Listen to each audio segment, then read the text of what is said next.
இதோ பார் பிரியா, எதனா மளிகை சாமான் வாங்கணும்னா இப்பவே சொல்லிடு. இன்னைக்கு சண்டே தானே, நான் ஃப்ரீயா இருப்பேன்னு நினைக்காத. நான் இன்னைக்கு ரொம்ப பிஸி. அப்படி என்னங்க பிஸி நீங்க? இன்னைக்கு 4:30 மணிக்கு ஜனநாயக ஆடியன்ஸ் தெரியும்ல? ஏங்க அது எனக்கும் தாங்க தெரியும். அதான் நேத்தே நான் எல்லா மளிகை சாமானும் வாங்கி வச்சிட்டேன். சூப்பர். என்ன ஸ்பெஷல்?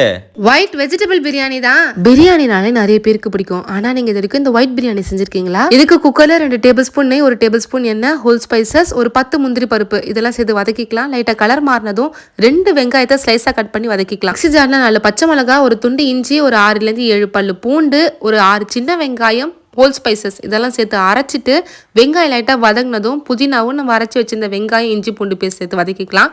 இதோட பச்சை வாசனை போனதுக்கு அப்புறமா தக்காளி, கேரட், பீன்ஸ், பட்டாணி, மஷ்ரூம் இதெல்லாம் சேர்த்துக்கலாம். கூடவே இதுக்கு தேவையான உப்பு சேர்த்து கலந்துட்டு ஒரு 2 டேபிள் ஸ்பூன் கிட்ட தயிரும் சேர்த்து கலந்துக்கலாம். 1 டம்ளர் அரிசிக்கு 1.25 அளவுக்கு தண்ணி விட்டுக்கலாம். நான் இன்னைக்கு ஜீரக சம்பா அரிசி எடுத்திருக்கேன். அது ஒரு 1/2 மணி நேரம் தண்ணி நல்லா ஊற வச்சுட்டேன்.